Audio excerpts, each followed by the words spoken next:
ஜெய்பீம்.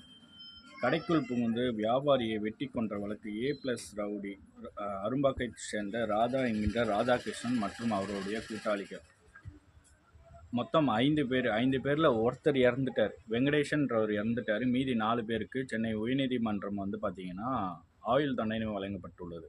இது 2011க்கு முன்னாடி பார்த்திங்கன்னா கருணாகரன் மற்றும் அதே இடத்தை சேர்ந்த வண்ணாரப்பேட்டை அதே இடத்தை சேர்ந்த சந்திரசேகரோட சகோதரன் வெட்டி கொலை செய்யப்படுறார். அதுக்கப்புறம் 2011 சந்திரசேகர் மற்றும் அவரோட கூட்டாளி ஆகிய A+ ரவுடி அரும்பாக்கத்தைச் சேர்ந்த ராதா என்கின்ற ராதாகிருஷ்ணன் மற்றும் பாபு, அசோக், சந்திரசேகர் 4 பேரை சேர்ந்து என்ன பண்ணுறாங்கன்னா அவரோட கடையில் வச்சு இந்த கருணாகரனை கொலை செய்கிறாங்க. அதை கொலை செஞ்சதுக்கப்புறம் அதில் கைதாகி இன்றைக்கி சென்னை உயர்நீதிமன்றத்தில் 4 பேருக்குமே பார்த்திங்கன்னா ஆயுள் தண்டனை வழங்கப்பட்டு